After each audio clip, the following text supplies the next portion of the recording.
ஆச்சி பாதாம் ட்ரிங்க். ஆச்சி பாதாம் ட்ரிங்க் ஒன்னு வாங்கினா ஒன்னு ஃப்ரீ.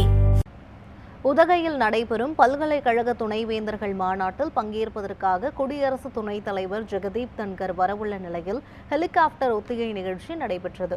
நீலகிரி மாவட்டம் உதகை ஆளுநர் மாளிகையில் 25 மற்றும் 26ஆம் தேதியில் பல்கலைக்கழக துணைவேந்தர்கள் மாநாடு நடைபெறவுள்ளது. இந்த மாநாட்டில் முதன்மை விருந்தினராக குடியரசு துணைத் தலைவர் ஜெகதீப் தன்கர் கலந்து கொள்ள உள்ளார். இவர் 25ஆம் தேதி கோவையிலிருந்து ராணுவ ஹெலிகாப்டர் மூலம் உதகைக்கு வருகை புரிவதனால் தீட்டுக்கல் மற்றும் மசினகுடி ஆகிய ஹெலிகாப்டர் தளங்களில் ஹெலிகாப்டர் ஒத்திகை நிகழ்ச்சி நடைபெற்றது.